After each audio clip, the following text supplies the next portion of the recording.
pada satu kesempatan itu Pak Taryo, ketua unit di Fakultas Teknik, menginisiasi kegiatan itu dan ternyata luar biasa webinar itu hampir 1.000 peserta yang hadir.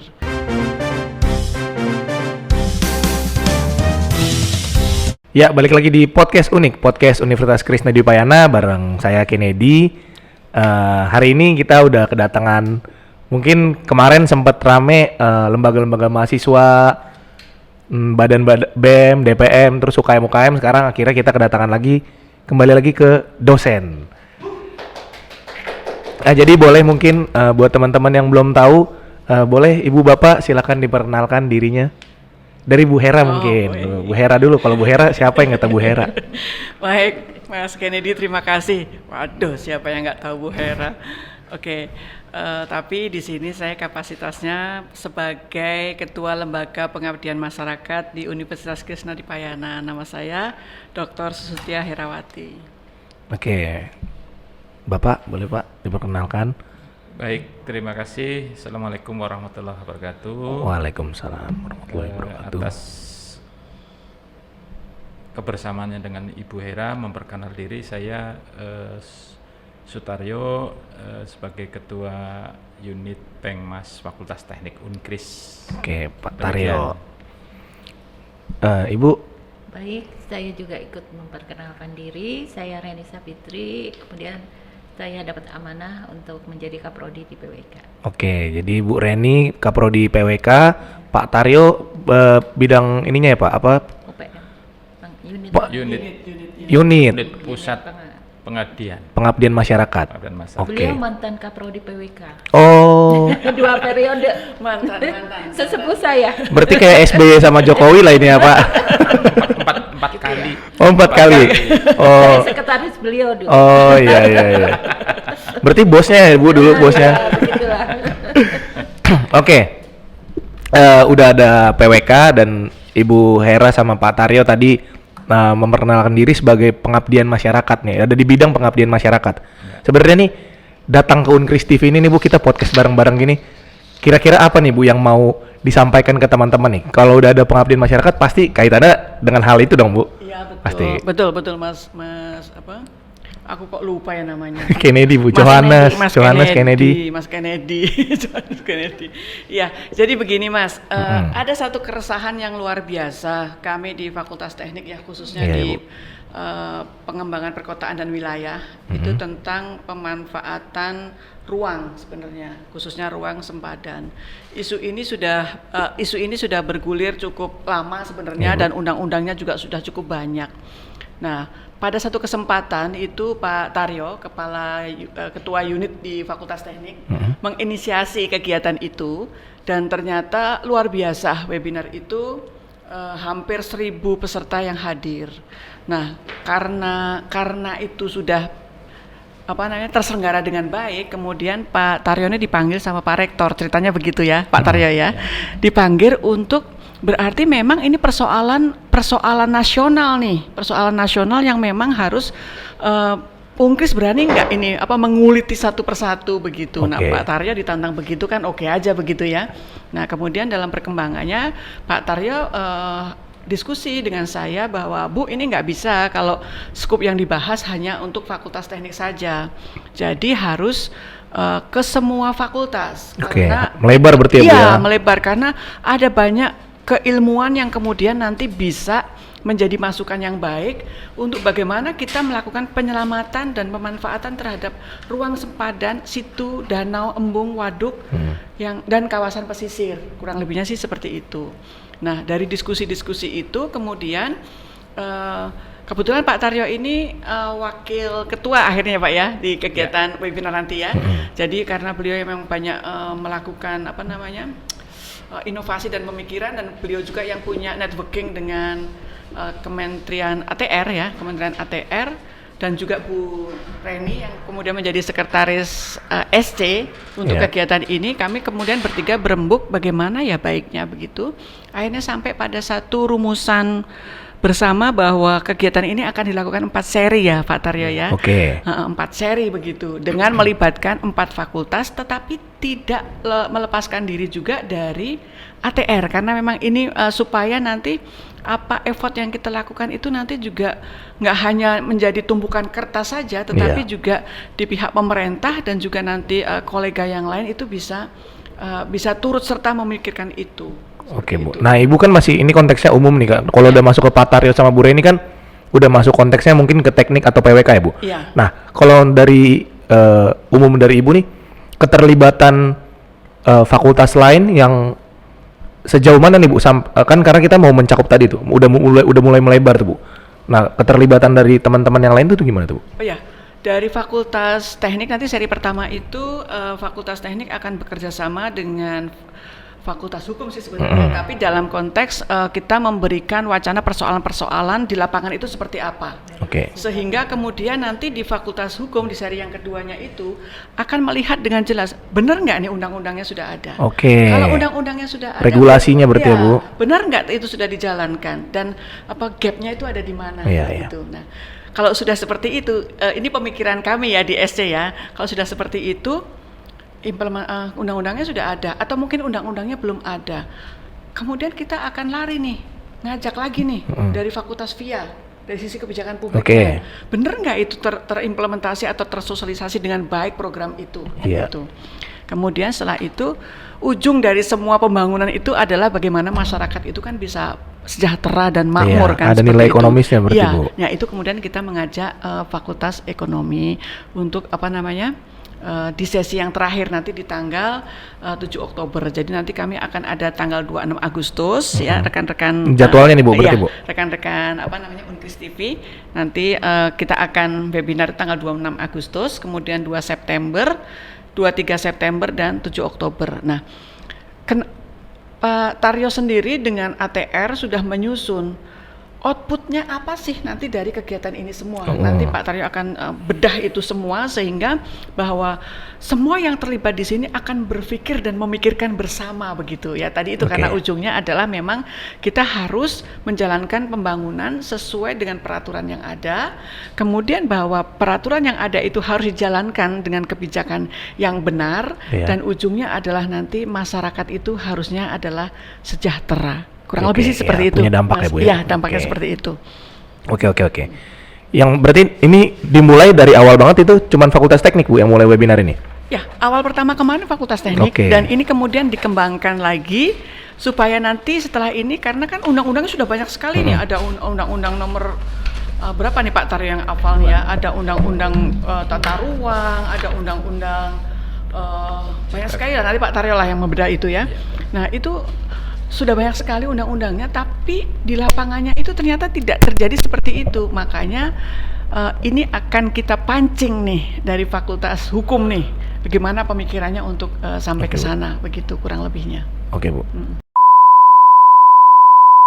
Oke, itu kan tadi dari segi yang umum yang kita lihat ya Bu ya. Nah kalau dari Pak Taryo nih Pak, selaku unit pengabdian masyarakat di Fakultas Teknik nih Pak, sebenarnya apa nih Pak gunanya webinar ini yang udah kita lihat lah, tadi Ibu bilang mungkin harus dijadikan isu nasional karena yang nonton, yang ikut sampai bahkan 1.000 peserta, bahkan diperluas lagi sampai melibatkan 4 fakultas. Nah apa yang kira-kira dari Bapak nih yang mau dituju nih Pak dalam webinar series ini sampai 4 series loh? Baik, terima kasih. Dari awal mula sebenarnya ini pada konteks penyelamatan situ, danau, embung dan waduk itu sudah kami inisiasi pada tahun 2021. Konteksnya adalah memang lebih kepada bagaimana penyelamatan SDEW-nya itu sendiri ya. Karena kita ketahui bahwa dari sisi penyelamatan SDEW itu harus kita selamatkan. Kenapa harus selamatkan secara nasional? Tentu saja tadi sudah banyak ketentuan peraturan perundang-undangan seperti Undang-Undang Tata Ruang Nomor 26 2007, kemudian juga ada Perpres Jabodetabek Punjur tahun 2020, kemudian juga diperkuat ada Perpres tentang penyelamatan waduk atau danau nasional, ya Perpres tahun 2021 kalau tidak salah. Dan itu juga ada beberapa ketentuan-ketentuan peraturan perundang lainnya, seperti juga Permen ATR 21 2021 terkait dengan pelaksanaan pengawasan pengendalian ya. Nah, di samping itu ketentuan-ketentuan lain tentang peraturan daerah, tentang RT RW provinsi, kabupaten dan kota. Nah, pada tahun 2021 bagaimana semua ketentuan-ketentuan itu memang sudah ada semua. Tapi konteks di dalam konteks penyelamatan di daerah, terutama adalah SDEW itu dia memiliki berbagai persoalan-persoalan. Ya, persoalannya seperti juga situ di Jabodetabek, ya di Jawa Barat, Provinsi Jawa Barat, Banten, termasuk DKI itu justru menjadi beberapa fungsi. Mereka sudah menjadi salah satunya adalah okupasi bagi masyarakat. Bahkan asetnya hilang. Asetnya hilang, bahkan sudah punya sertifikat ada menjadi untuk perumahan developer. Nah, itu salah satu kenapa ini pentingnya ya di hampir seluruh Indonesia. Nah, memang di dalam konteks penyelamatan SDEW salah satu waktu itu tidak berdiri sendiri, tidak hanya pemerintah, tapi perlunya kolaborasi antara pemerintah, masyarakat, pemerintah daerah, kabupaten kota, dan komunitas, termasuk juga LSM dan perguruan tinggi, saya kira. Nah, ini awalnya. Nah, pada bulan Juni kalau tidak salah memang kami menyelenggarakan terkait khusus pemanfaatan ruang sepadan sungai. Ya, artinya ini sebetulnya misinya untuk khusus prodi PWK. Terutama adalah menjadi dasar outputnya nanti bagi teman-teman mahasiswa PWK bagaimana pembelajaran terkait tentang audit tata ruang. Audit tata ruang itu adalah untuk melihat sejauh mana indikasi pelanggarannya. Tentu adalah dari hasil overlay, karena dari sisi tata ruangnya kan misalnya di sepadan sungai Kalisunter, kan dia sudah ada peraturan daerah tentang rencana detail tata ruang dan PZ tahun 2015 sampai 2035. Nah, cuman persoalannya adalah sungai Kalisunter yang di samping Unkris itu dia adalah punya kewenangan nasional. Secara ini harus mengacu kepada ketentuan sepadan ketentuan peraturan pekerjaan Menteri Pekerjaan Umum dan Perumahan Rakyat 28 2015 tentang sepadan sungai dan danau. Nah, salah satunya adalah bahwa sungai ini memiliki fungsi untuk sebagai pengendali banjir. Salah satunya adalah kita bagaimana pencegahan penyelamatan kebadan air dari mulai hulu sungai, dari Kabupaten Bogor, hilir dan sampai ke tengah dan hilir. Nah, salah satu adalah itu sepadan. Sepadan itu memang adalah diukur dari pinggir sungai sampai ke, nah ini ditetapkan minimal 3 meter. Namun memang sekarang sudah dibangun 5 meter dalam rangka untuk penyelamatan dan juga membuka akses dan memiliki fungsi bisa menjadi fungsi jogging track, bisa juga fungsi untuk sepadan sungai bisa kalau di BKT Banjir Kanal Timur itu bisa memiliki untuk fungsi ruang terbuka hijau sehatnya umum. Itu juga fungsi ekologis, bisa fungsi sosial, dan itu setiap sore atau setiap pagi itu juga berfungsi untuk kegiatan masyarakat ya untuk track dan seterusnya. Dan tentu saja itu juga nilai-nilai menjadi ciri khasnya daerah. Nah, artinya penyelamatan situ danau endung itu secara bersama-sama, tidak tapi semua pengaturan ada di pemerintah. Tapi masyarakat pun juga harus bisa menjaga. Nah, bagaimana sekarang bahwa tadinya situ, danau, waduk, dan embung termasuk kawasan pesisir itu mereka secara fakta dan de facto itu telah memiliki potensi luar biasa. Bisa mereka menjadi satu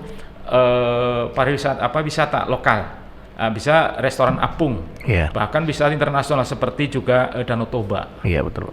Itu perapat dari zaman Belanda, mereka itu juga luar biasa. Bahkan sekarang effort pemerintah itu sudah mencoba mengembangkan bagaimana upaya penyelamatan Danau Toba, terutama di sana adalah persoalannya sekarang itu adalah kalau dulu itu Danau Toba itu memang dia memang di puncak ketinggian sekian ya, bahkan program pemerintah sudah rame-rame ke sana. Salah satunya adalah dikembangkan Bandar Internasional Silangit. Ada tol untuk akses dari Bandar Udara Medan sampai ke Prapat. Ada juga beberapa proyek-proyek nasional di sana. Nah, karena memang potensial luar biasa. Namun memang persoalannya adalah sekarang ini dia menjadi satu sebagai fungsi multifungsi, fungsi wisata, ada multi sumber PLTA ya, Sigura-gura. Dan kemudian juga ada fungsi ekonomi. Nah, ekonomi kerajaan Keramba Jari Apung ini yang menjadi persoalan. Seperti Danau Maninjo, dulunya luar biasa, hotel-hotel sudah berkembang, tapi sekarang dia juga fungsi PLTA. Tapi persoalannya sekarang sudah BOD, COD-nya sudah nggak bisa lagi, sehingga itu pemulihannya sulit sekali, sehingga KJA-nya sudah masyarakat, sehingga pemulihan butuh waktu, belum nanti terkait yang lain. Jadi itu ya, saya kira penyelamatan kajian itu sudah banyak, ini juga sudah banyak. Nah, sehingga ini bagaimana upaya penyelamatan. Nah, memang kita telusuri bahwa ketentuan peraturan perundang-undang itu terkadang datangnya kan belakangan. Iya, betul, Pak. Dan bahkan sudah zaman Belanda itu jadi nggak ada persoalan. Itu sudah memang belum ada ketentuan sepadan kan gitu. Nah, sepadan itu juga memang harus dilibatkan melihat karakteristiknya. Jadi nggak bisa disamaratakan. Nah, ini juga persoalan. Seperti di Sunter sendiri, Kali Sunter yang sebelah ini, mereka membangunnya kan pemukiman sudah tahun berapa? 80 mungkin ya. Kalau diukur ya memang sudah terindikasi ketidaksesuaian tata ruangnya. Nanti bagaimana kepada audit tata ruangnya.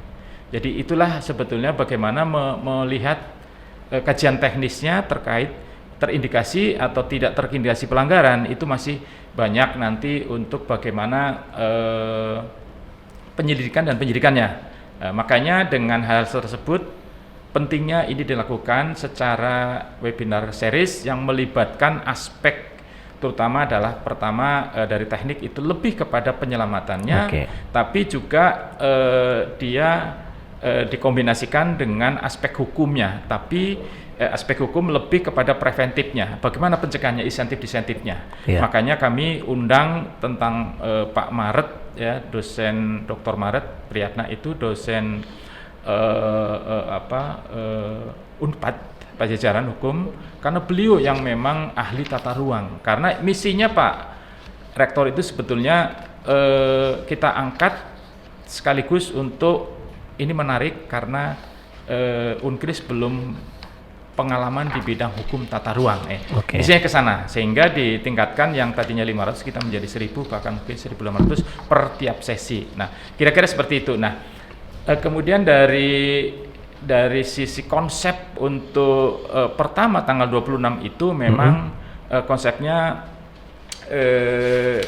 pada konteks semua series itu konsepnya memang dari sisi kebijakan masing-masing. Terus nanti ada dari sisi praktisi atau dari sisi hukum. Jadi ada tema besar. Tema besar itu dia adalah lebih kepada bagaimana upaya penyelamatannya SDEW-nya dan kawasan pesisir ya. Untuk yang satu tanggal 26 itu subtemanya lebih banyak kepada bagaimana upaya pengendalian ruang yang berkeadilan dalam penyelamatan SDW dan kawasan pesisir. Sehingga nanti di situ mengundang dari ATR, adalah nanti dari sisi kebijakannya Pak Agus Tanto STMSI itu selaku Direktur Pengendalian Tata Ruang Kementerian Negeri Tata Ruang. Beliau lebih pada konsep dan kebijakan pengendalian pemetaan ruang SDW, jadi dari sisi kebijakannya. Jadi nanti dari sisi, karena ini menjadi satu bridgingnya untuk hukum. Jadi makanya Pak Maret Priyatna di situ adalah lebih menyoroti bagaimana tinjauan aspek hukum untuk mewujudkan keadilan dalam pelaksanaan pemetaan ruang SDW kawasan besar. Dari preventifnya, jadi bagaimana insentif pencegahannya. Jadi memang ada dua, hukum itu ada dua. Kalau preventifnya dia nggak bisa lakukan, berarti nanti ranah ke pidana.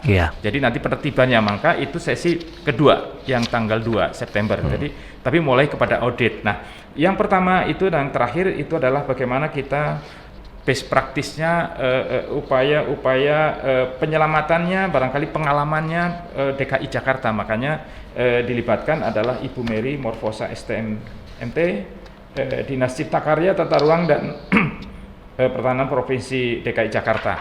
Jadi artinya kita desain dalam konteks setiap webinar itu dia punya ciri khas masing-masing. Jadi nanti yang kedua, ciri khasnya karena hukum itu lebih kepada konteksnya bagaimana upaya penegakan hukum tata ruang kawasan SDW dan kawasan pesisir. Pak. Jadi nanti diawali dengan audit tata ruang. Di tata ruang nanti Pak Darmun yang memang beliau adalah Direktorat Penertiban. Nah setelah itu baru nanti bagaimana setelah di bawah audit tata ruang bahwa ini terjadi indikasi pelanggaran, berarti nanti bagaimana cara penyidikannya.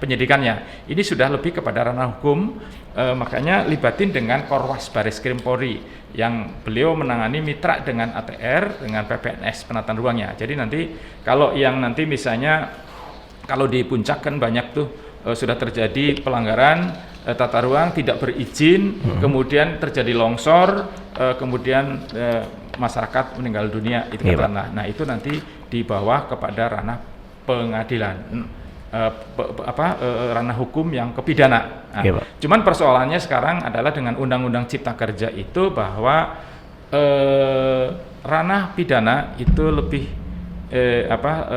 sudah di artinya lebih kepada ranah administrasi pembongkaran seperti itu. Jadi karena itu lebih kepada sanksi administrasi karena instrumen pengendalian tata ruang itu yang sekarang adalah KKPR, kesesuaian kegiatan tata ruang adalah KKPR, kemudian nanti ada perwujudan tata ruang, ya, terus nanti ada insentif, kemudian nanti ada penanganan sanksi. Kemudian yang terakhir ada penanganan sengketa. Nah, yang sengketa ini kita belum. Nah, sebenarnya berangkat dari situ, kemudian juga tetap kolaborasinya nanti dengan Bareskrim, kemudian nanti ada Profesor Abdul Latif, Dekan FH, melakukan lebih kepada bagaimana regulasi, cara-cara untuk melakukan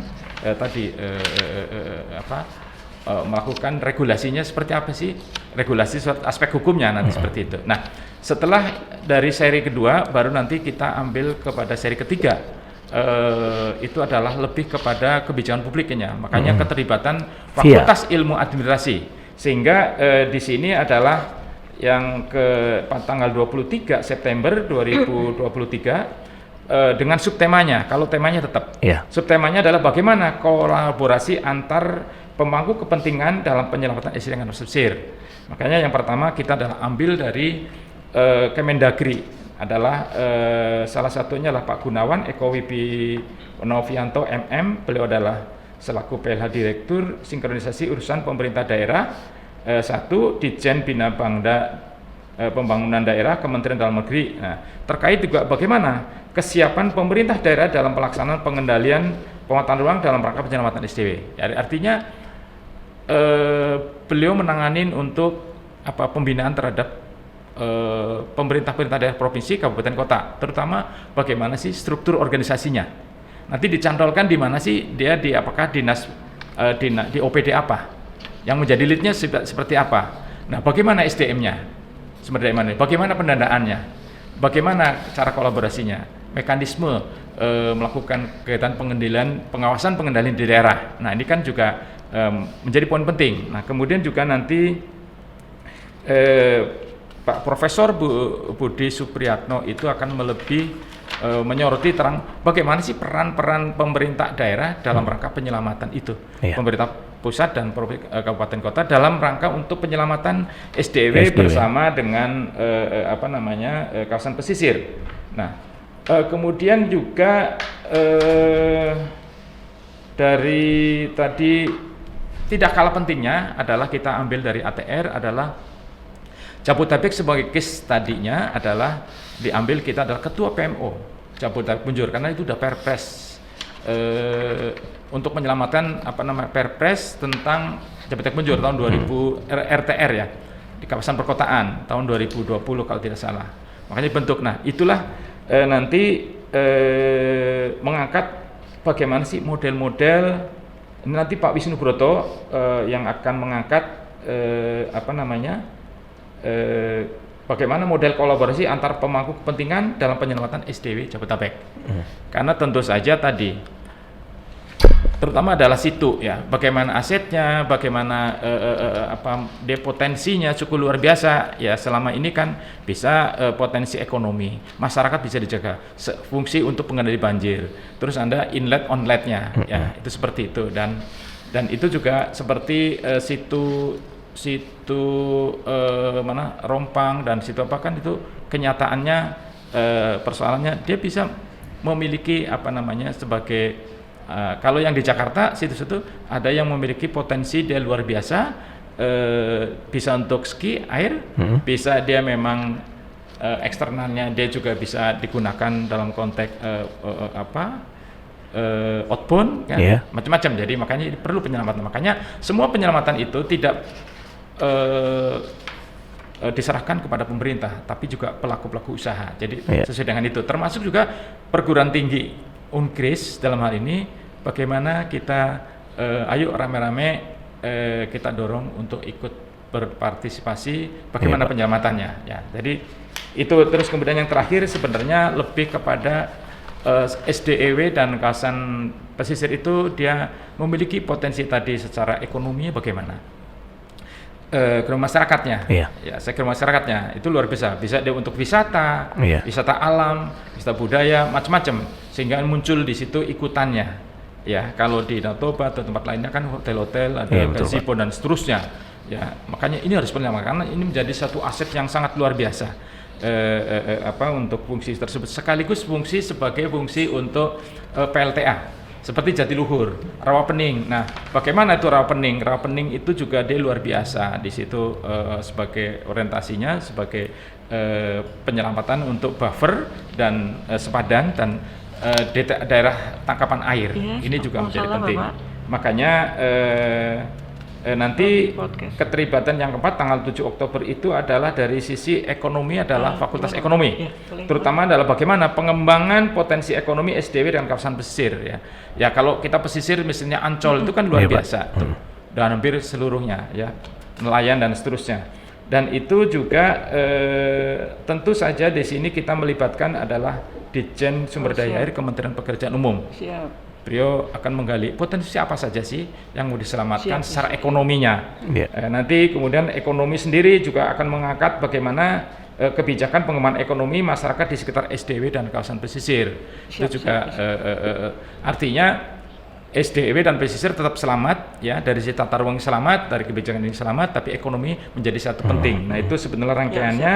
Kemudian juga nanti ada pakar SDW, pakar SDW atau pesisir nanti upaya penyelaman seperti apa sih gitu ya, karena ada komunitas sangat menarik itu memang. Nah ini akan dibahas lebih lanjut, mungkin akan lebih menarik ya, kira-kira begitu desainnya, sehingga dengan 4 webinar series ini sebetulnya nanti diperkuat apa sih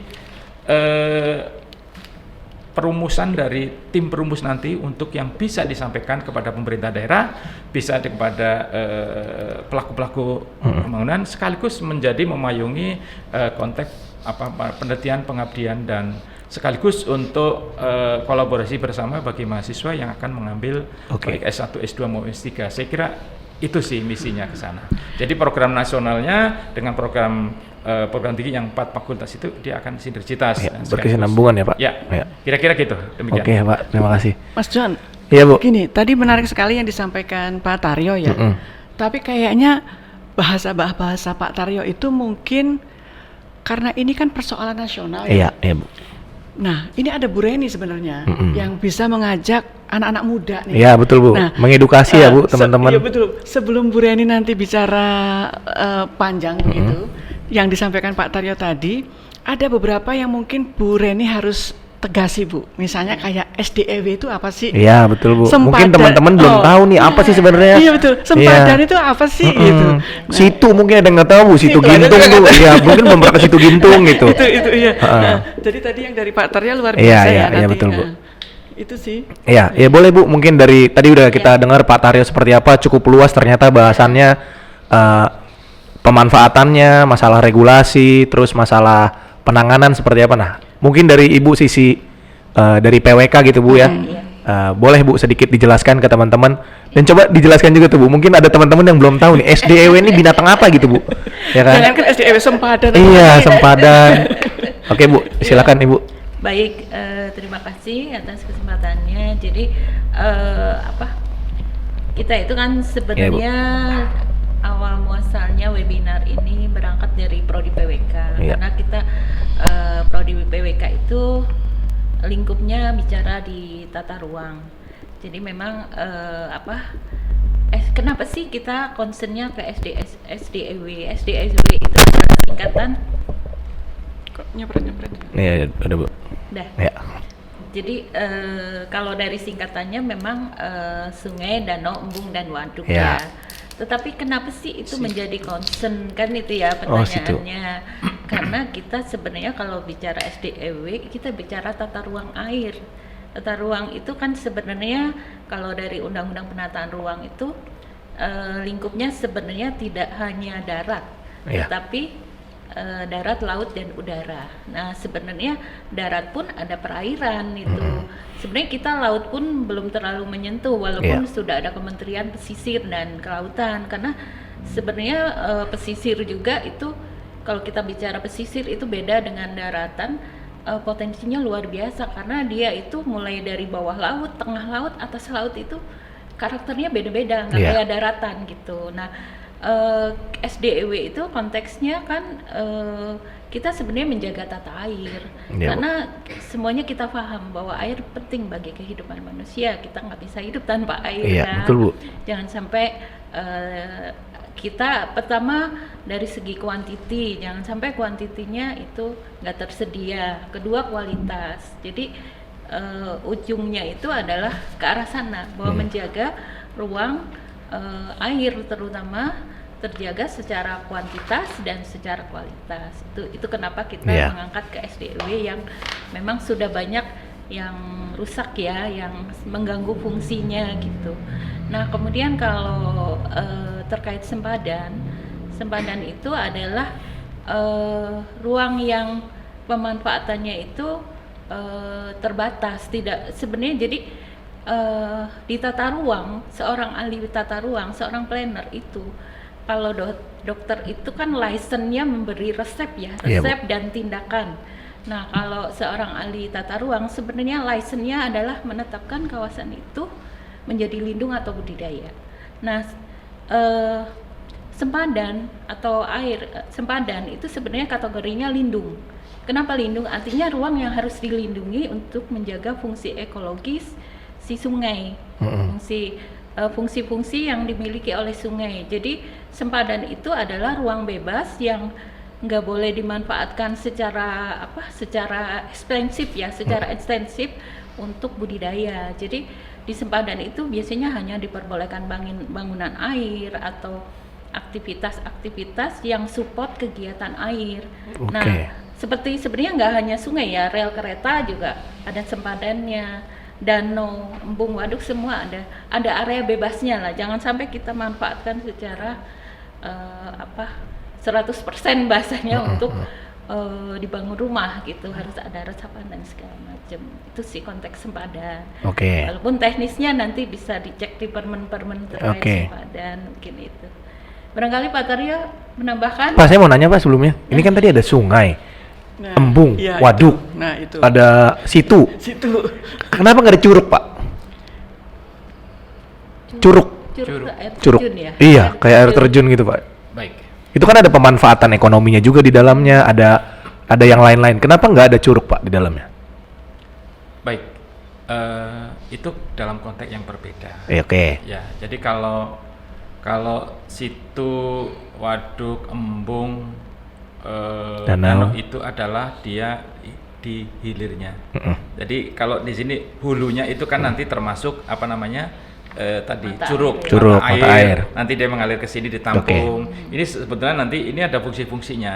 Dia fungsi memang dalam konteks untuk mendorong pertanian kan, fungsi untuk irigasi, tapi ada fungsi sosial, ada fungsi multifungsi kan gitu betul, ya. Pak. Jadi itu nanti diatur, ada curug, mata air itu ada ketentuan tersendiri, itu ada sepadannya, itu ada aturan sendiri. Tapi mereka lebih banyak pada hulu, ini pada supaya air tidak terbuang, maka tampung. Itu makanya dia fungsi situ dan embung itu kan berbeda-beda. Tapi basic-nya ada fungsi pengendali banjir, yaitu ngerem Jakarta supaya tidak banjir. Tapi kalau di daerah pedesaan kan itu adalah bagaimana untuk kegiatan pertanian kan gitu. Oke. Tapi multifungsi tadi karena bisa untuk wisata, ada fungsi ekonomi juga ada, mereka keramba, jaring apung atau kegiatan wisata lainnya, objek-objek wisata, ada hotel-hotel dan seterusnya, dan ikutannya saya kira banyak sekali, dan tapi juga sebagai PLTA-nya kan gitu. Nah itu udah jaga ya. Jadi sebetulnya nanti kalau Jatiluhur kan itu bisa menjadi untuk daerah pertaniannya irigasi dari mulai Kabupaten Purwakarta, Kerawang, Kabupaten Bekasi, dan tapi utama adalah pengelontoran untuk fungsi sumber air bakunya Jakarta, PAM dan seterusnya kan gitu. Nah itu ada pengelolanya masing-masing. Yang ngelola itu Jatiluhur. Nah ini juga nanti ada penggal-penggal, nanti pengelola. Nah itu ada, makanya penyelamatan di sini ada kearifan lokal. Nah di kearifan lokal itu juga kita hargai mereka. Seperti juga sepadan di Sumatera Barat ya. Sumatera Barat walaupun kita sudah tetapkan, tapi juga sulitnya bukan main. Karena penetapan sepadan tadi ruang bebas istilahnya, ruang bebas yang sebenarnya tidak boleh apa-apa dalam konteks dia adalah untuk penyelamatan tadi badan airnya, tapi kan sepadan ini buffernya dan nanti daerah belakangnya untuk zona yang kedua atau DTA-nya. Nah itu juga harus diselamatkan juga supaya eksistensinya. Nah misalnya hulunya akan fungsi sebagai satu konservasi, tapi kan terjadi satu perubahan fungsi ruang karena akibat desakan dari mereka, sehingga sudah tadi terjadi pendangkalan, eceng gondok dan seterusnya. Nah, tapi itu juga tergantung dari konteks lain. Misalnya ada namanya juga waduk ya, waduk atau danau itu di Sulawesi Utara. Atau di mana ya, saya lupa ya.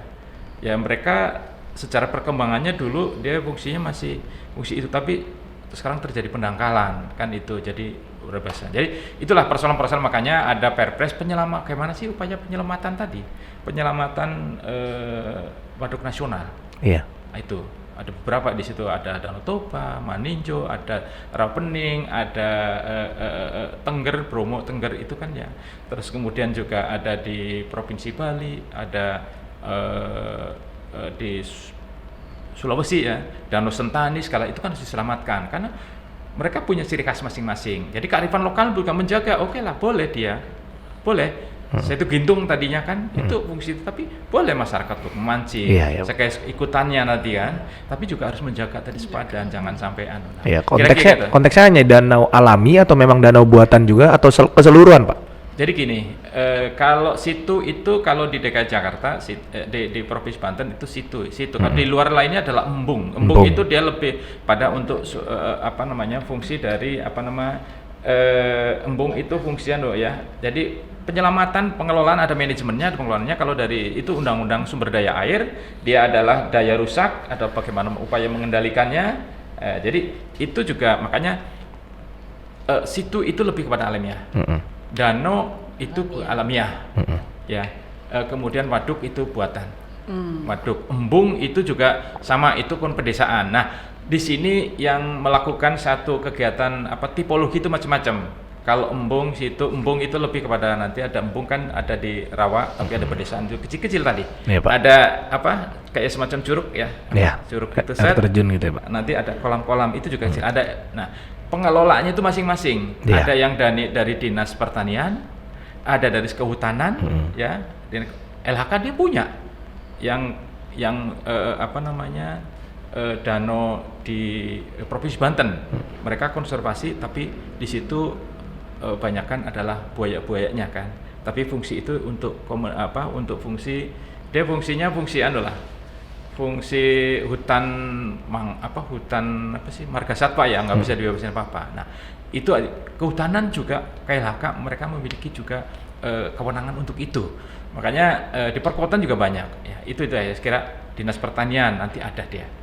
LHK. Nah, ini persoalan aset itu juga menjadi hal penting. Kalau di Jakarta, di Jabotabek itu juga ada aset daerah, ada asetnya pusat. Nah, ini jadi persoalan. Jadi nanti kewenangannya dari apa namanya, dari Pemda pun akan melakukan kegiatan kalau ini merasa bahwa ini aset ya, waktu penyerahan aset itu jadi persoalan. Nah, di dalam konteks kolaborasi di sini adalah makanya nanti Pak Wisnu Broto mereka bagaimana ada kebijakan masing-masing, mereka menggandeng di pusat itu sudah ada menggandeng bagaimana PUPR-nya pekerjaan umum Ditjen SDA, bagaimana mereka penyelamatan untuk dari segi fisiknya, tapi bagaimana nanti bagi kelembagaannya, orang penduduk asli kalau dia boleh dong dagang di situ tapi harus bareng-bareng. Nah, itu kan juga pengaturan dari.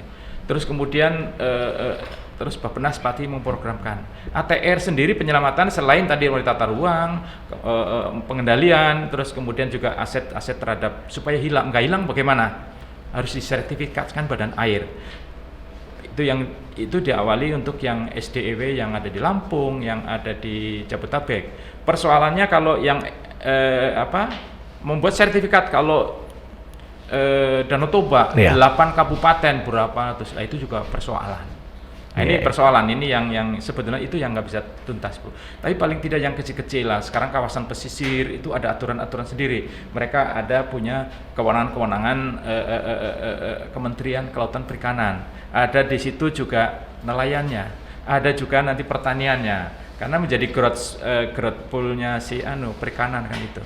Makanya sekarang dengan itu ada undang perubahan tadi sampaikan Bu Reni itu sekarang adalah bagaimana penyelamatan semuanya di tata ruang harus akomodir. Makanya integrasi laut, darat, udara dan dalam bumi. Bagaimana kalau ini KKOP itu terhadap sekitarnya kan dia ketinggian kan juga persoalan. Jadi itu banyak sekali, jadi itu masih banyak belum tuntas. Nah, perannya perguruan tinggi ini terutama kaitannya dengan bagaimana tadi satu sisi potensi luar biasa dari sisi ekonomi, kebijakan, tapi kearifan lokalnya itu. Nah, sekarang kalau di Padang, Sumatera Barat, mengamankan itu, walau tetapan sekian, nggak bisa, Pak. Dia harus anak ini mama, dilempar sekian, itu milik saya. Itu bikin pening juga, Pak. Belum selesai hari ini. Bagaimana juga Sentani, ya, Danau Sentani. Budaya lokalnya nggak mudah. Jadi itu persoalan-persoalan yang memang nggak pernah selesai. Tapi makanya perlunya kolaborasi pemahaman ini. Kira-kira ayo kita program yang menarik ini tetap masyarakatnya dia ekonominya oke, tapi juga walaupun kewenangannya pusat, ya, tapi tetap lokalnya juga dijaga. Jangan membuang sampah, jangan membuang ini nanti kalau menjadi banjir karena itu fungsi itu sangat menarik secara aneh. Mungkin itu sebagai tambahin boleh, Bu. Dari yang disampaikan Pak Taryo. Jadi kenapa salah satunya kita lebih fokus ke SDEW karena memang biasanya kan SDEW itu di daerah hilir ya. Kalau tadi yang Curug kan di hulu. Jadi kita memang concernnya kan perkotaan. Jadi mungkin itu yang kenapa kita pilih itu. Ya, dan itu juga kenapa Kak bisa jadi ada keterlibatan PWK ya, Bu? Iya, karena kita juga kan di Unkris itu nuansa Unkris sendiri, prodi PWK Unkris itu berdiri tahun 79. Dan dari pendiri-pendiri beliau ini termasuk dulu angkatan ketiga PWK.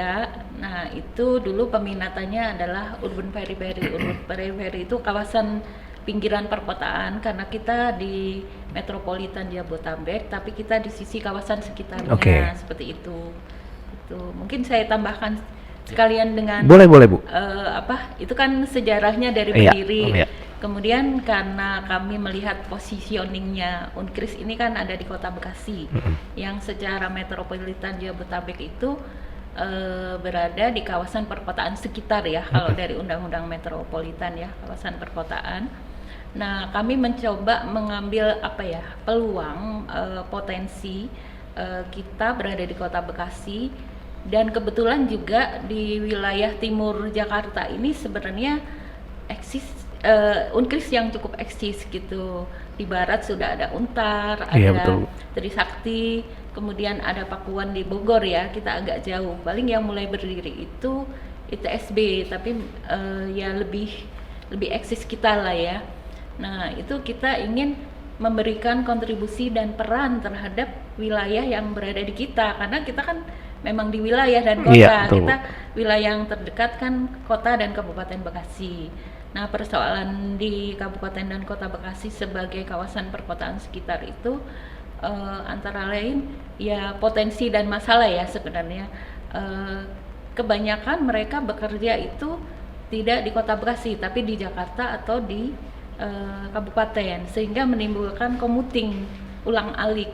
Nah itu sekarang juga di Kota Bekasi ini kan apalagi dekat dengan kampus kita itu sudah direncanakan dikembangkan LRT ya, di Jati Bening, Cikunir 1, Cikunir 2, ada 3 stasiun. Kemudian kita juga akan dekat dengan lokasi kereta cepat Jakarta-Bandung.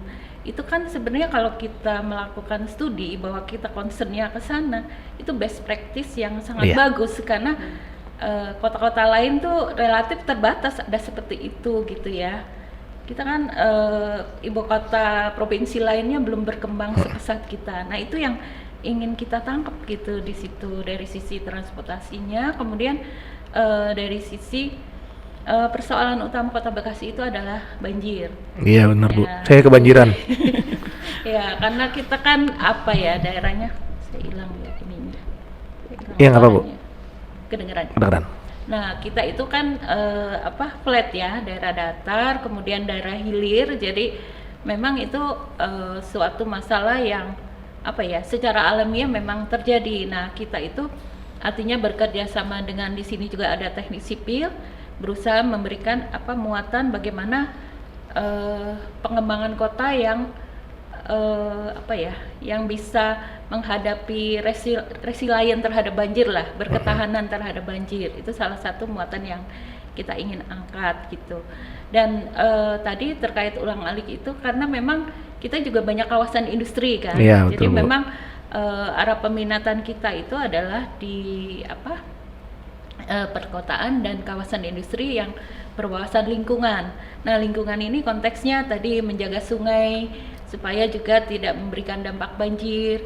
Nah, dengan peminatan seperti itu kita salah satunya kita ingin memberikan kontribusi dengan melakukan webinar terkait pemanfaatan dan penyelamatan terkait sempadan sungai. Itu sih yang kita lakukan gitu. Iya ya Bu. Ya. Oke, terima kasih Bu Rini. Nah, mungkin dari apa yang pemaparan Bu Rini dan keterlibatan PWK di dalamnya tadi, ada nggak sih Bu tujuan dalam webinar ini kan udah mulai 1.000 orang nih kita lihat, udah banyak banget nih Bu, ini 1.000 kepala gitu. Ada nggak sih tujuannya bahwasannya supaya mungkin yang ikut nggak cuman mahasiswa, mungkin masih anak SMA atau mungkin orang tuanya. Misalnya orang tuanya cerita bahwasannya, oh ini PWK ternyata ada jurusan yang bagus gitu untuk jurusannya lebih dikenal lagi untuk promosi lah mungkin Bu. Ada nggak tujuan itunya juga Bu? Atau memang tujuan selain itu ya? Iya. Kita kan melibatkan juga pemerintah daerah karena beberapa pemerintah daerah itu kan di Jabodetabek itu pasti berurusan sama sungai dan banjir. Itu juga kita undang dan juga best practice untuk kabupaten kota lainnya. Karena mahasiswa kami ini luar biasa, tidak hanya dari Kota Bekasi sebenarnya, ada dari Papua, ada dari Natuna itu yang luar biasa, karena dia memang pengen di wilayahnya nggak ada planner gitu. Dan di Belitung ini, di Bangka Belitung sudah 3 tahun berturut-turut kita selalu dapat mahasiswa dari sana. Dari Bangka Belitung Bu? Ya.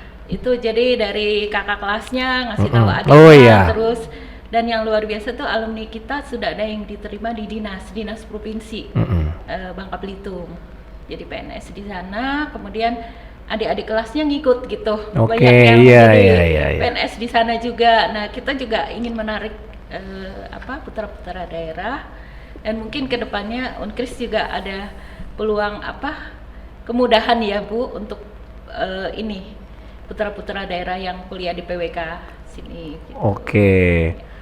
Ternyata cakupan PWK Unkris sudah nasional ya Bu, udah nasional. Mungkin jurusan-jurusan yang lain masih terfokus di Jabodetabek, PWK udah go nasional. Kami juga ada kelas karyawan karena dari yang dari Papua itu kemarin beliau D3 dari UGM sebenarnya, kemudian ngelanjut di sini. S1-nya berarti Bu. Ya, ada beberapa. Jadi sasarannya nggak hanya dari mahasiswa SMA ya, tapi dari karyawan-karyawan D3 yang berkecimpung di bidang tata ruang. Dan satu hal lagi, Unkes punya kelebihan punya S2 loh. PWK-nya Bu? Iya, itu bisa langsung terus di kajian pembangunan perkotaan ya. Wilayah. Ini kan salah satu dosennya. Dia mungkin Bu Hera bisa cerita banyak tentang S2. Karena mahasiswa kami banyak juga yang melanjut ke S2, terutama PNS ya. Pak Suntaryo ada yang berencana melanjutkan. Beliau yang menjadi salah satu. Baru tahu nih. Berarti dari tadi diem ternyata begitu. Oke, begitu tadi ya pemaparan dari Bu Rini, Pak Taryo, Bu Hera. Nah, mungkin sebenarnya kan idenya nih sangat besar nih Bu. Bisa nggak Bu dipromosin ke teman-teman kenapa mereka harus ikut webinar ini, webinar series ini, 4 seri ini mereka harus ikut dari pertama, kedua, ketiga, dan keempat supaya nggak ketinggalan dan tahu dan mungkin dapat insight baru supaya bisa mungkin mengedukasi ke teman-teman yang lain untuk bisa cerita lagi bersambung dan akhirnya ini jadi suatu movement yang besar gitu Bu. Ya Bu, boleh nanti ganti-gantian Pak Taryo, ntar Ibu Rini juga ya. Baik, barangkali saya agak sedikit iklan nih, karena tadi sudah diiklankan. Iya, boleh. Jadi ketika kami menyusun TOR ini memang ini tidak mudah. Saya cukup berdarah-darah juga ini sama Pak Taryo dan Bu Reni begitu ya. Ada lebih dari 2 minggu kami menyempurnakan ini. Karena ini memang luar biasa. Jadi kalau kita bicara tentang tata ruang, kemudian kita bicara tentang pembangunan perkotaan dan wilayah kami di MT, itu sebenarnya kita itu sedang memikirkan tentang satu tata kelola yang cukup besar bagi hajat hidup masyarakat Indonesia sebenarnya, seperti itu ya. Ketika kita menyusun tata ruangnya itu seperti apa, itu metrik series kesananya itu besar begitu, seperti itu. Jadi kemudian akhirnya kita punya 4 subtema. Dari tema besarnya itu adalah penyelamatan pemanfaatan ruang sempadan situ, danau, embung, waduk, disingkat SDEW, dan kawasan pesisir. Itu ada 4 subtema supaya itu menjadi fokus. Yang pertama itu nanti kita akan mengundang semua akademisi, kemudian praktisi, pemerintah daerah dan swasta juga untuk hadir di webinar kita dengan subtema pengendalian pemanfaatan ruang yang berkeadilan dalam penyelamatan SDEW dan kawasan pesisir. Ini kata-kata berkeadilan ini tidak mudah. Tadi Pak Taryo sudah sampaikan dengan begitu gamblang ya. Karena ini kalau kami di orang-orang yang bergerak di kebangsaan ini kita sudah memikirkan sampai kepada sila kelimanya gitu ya. Bagaimana kita bisa masyarakat yang dengan aturan atau tata ruang yang baik khususnya di sempadan ini dia bisa hidup dengan nyaman, sejahtera, kurang lebihnya sih seperti itu ya. Nah ini nanti dari Fakultas Teknik yang akan melihat, tapi kemudian tadi Pak Taryo sudah sampaikan tadi kita mengundang salah satu pakar hukum yang memang dia membidangi masalah tata ruang, pemanfaatan dan penyelamatan tata ruang ini.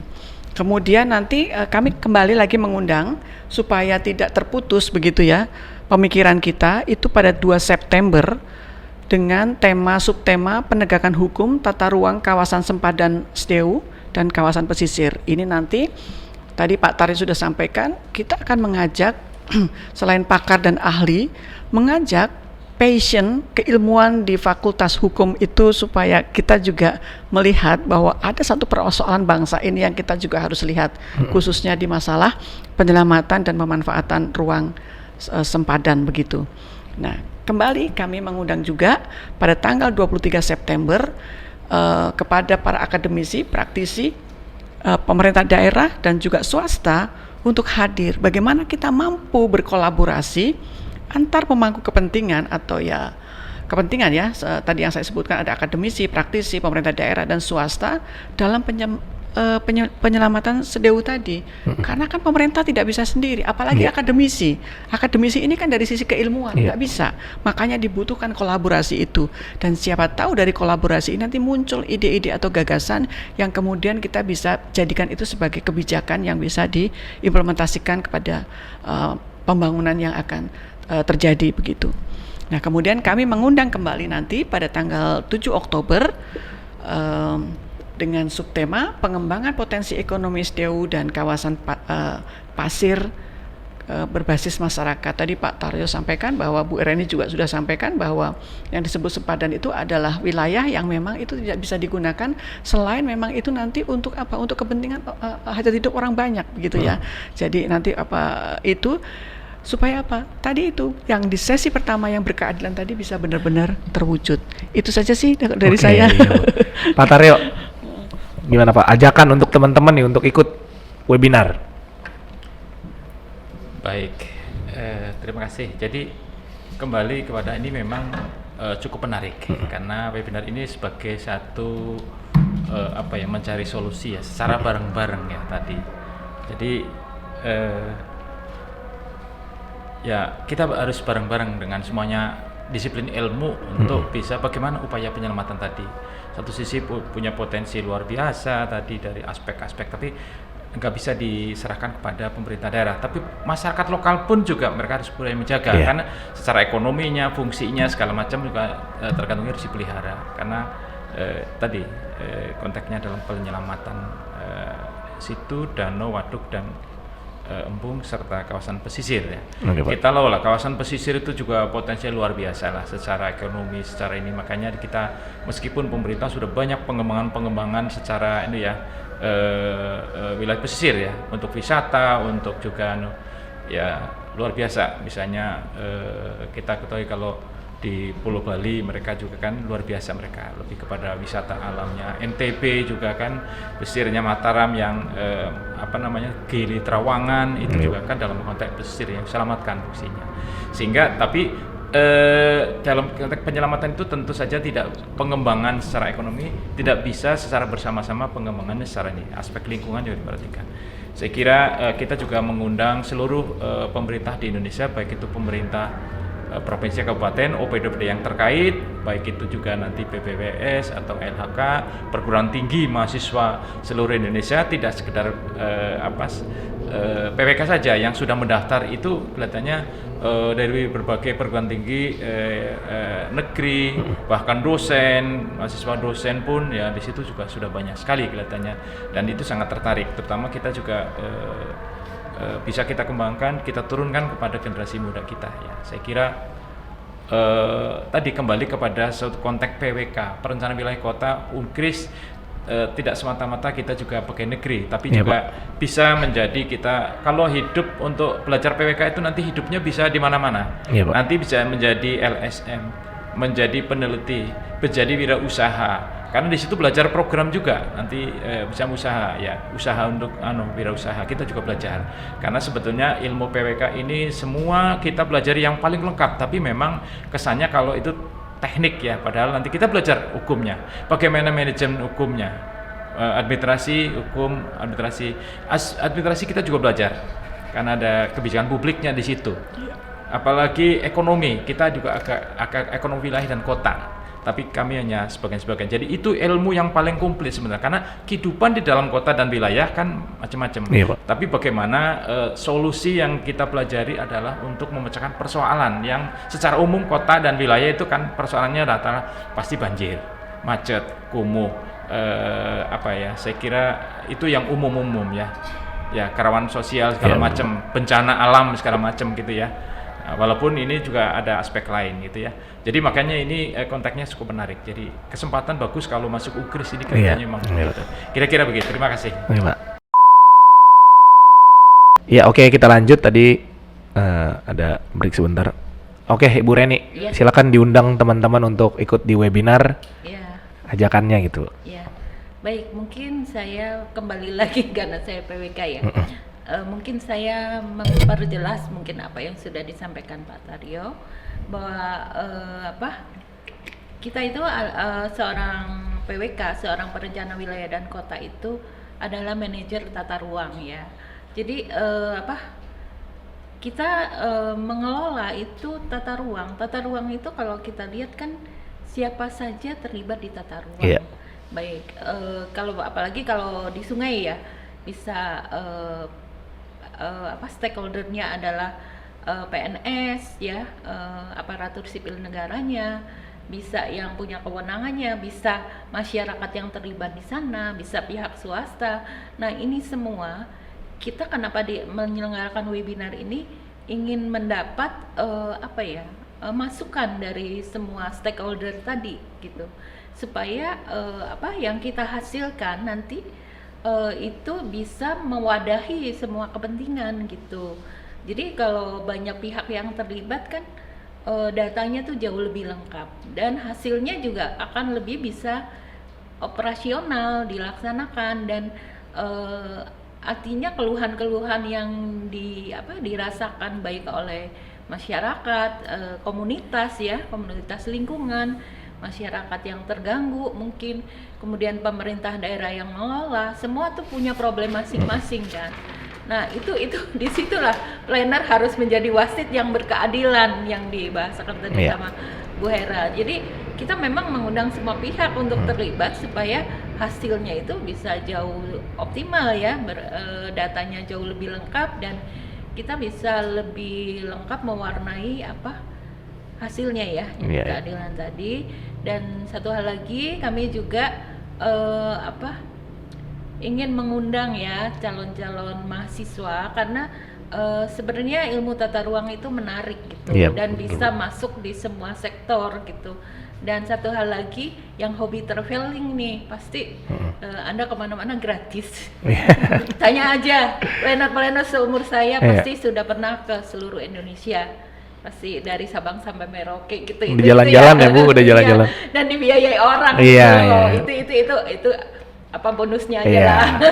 Selain kita enjoy dengan passion di tata ruangnya, dan kita ketemu orang daerah, ngobrol adat istiadat di sana gitu ya. Dan biasanya mereka welcome ya. Kita pasti dapat beda lah, kita ke daerah itu lebih ini. Kalau yang suka traveling, suka dengan adat istiadat masyarakat daerah, kearifan lokal, Anda akan mendapatkan semuanya secara gratis gitu, selain mendapat pekerjaan. Jadi sambil kerja sambil healing lah Bu ya, kalau kata anak-anak sekarang sambil healing. Itu endingnya pasti begitu. Ya itu ini aja ya, intermezzo ya. Barangkali cukup dari saya. Terima kasih Bu Reni, terima kasih Pak Taryo juga atas pemaparannya, Bu Hera. Jadi boleh sekali lagi teman-teman dicatat tanggalnya tadi, di awal tanggal 26 ya Bu, tanggal 2 September, 23 ya Bu, 23 September dan terakhir 7 Oktober. Boleh dicatat tanggalnya teman-teman, jadi jangan sampai ketinggalan, ikuti seriesnya dari awal sampai yang terakhir keempat, karena misinya sangat besar, bukan cukup besar, sangat besar.